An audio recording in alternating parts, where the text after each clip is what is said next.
Dear professors and staff, fellow students, and your families and friends, thanks for being here and having me. I was thinking of what I could share that might provide some value to you, so I thought I'd go over some of the biggest learnings I had in the past few years, and maybe there's something useful in there for you. I thought that might be more helpful than me going over my personal anecdotes or memories, but maybe a bit different. You may have heard these before, but I think they're worth re-emphasizing. So number one I learned is, if you want to stand out, it's critical, I think, to focus on a few or really just one priority. When we started out, there was a lot of stuff thrown at us. We had classes from very different disciplines.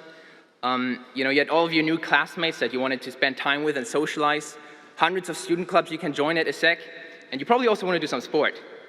And so naturally, I wanted to be the best at everything. I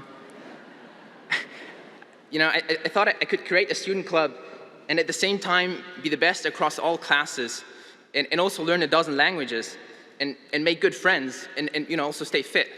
But very quickly I realized I couldn't because my attention was diverted between all these different things. And I figured out if I wouldn't drop some of them, I'd never be any good at any of them. And so over those years, really, I've just been dropping things that I realized aren't core to my priorities and focus on the few things that matter to me.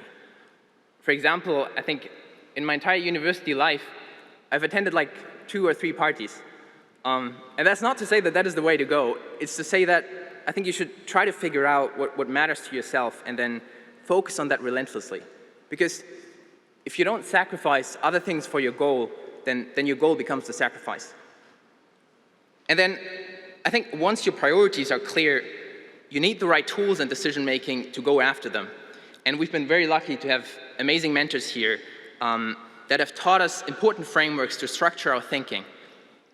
A very useful one, I think, is just mapping out your to-dos on an importance versus urgency matrix, where importance just corresponds to how much something matters to your priorities, and then urgency are any external deadlines imposed onto you.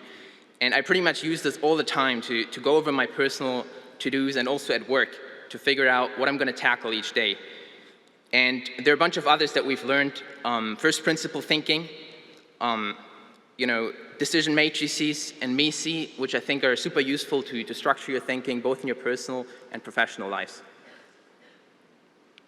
And then lastly, and it took a lot of group projects for me to learn that, but I realized that if the outputs of a project are really only as good as the inputs, right? So it can be great inputs, great outputs, or garbage in, garbage out.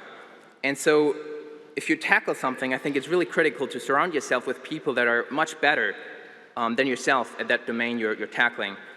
And it really links back to the first point. If I want to be the best tennis player, then I think it's super important that I play and spend my time with people that play much better than myself.